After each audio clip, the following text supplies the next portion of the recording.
টাকা নিজের পকেটে ঢুকিয়ে নিজের ঘর বাজার করবেন, নিজের বিল্ডিং করবেন, নিজের পার্সোনাল কাজে লাগাবেন, আর সেটা নিয়ে কথা কখনো উঠবে না।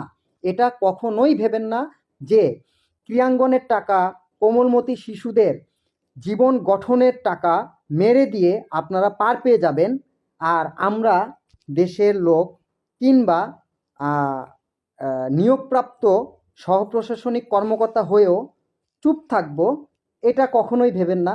এটা বিপ্লবী সরকারের জামানা। সামনে একজন নির্বাচিত সরকার আসবে, যেই আসুক, সৎযোগ্য লোক, যাকেই বাংলাদেশের মানুষ ভোট দিয়ে নির্বাচিত করে, অবশ্যই কথা হবে, প্রমাণ দলিল সহ কথা হবে।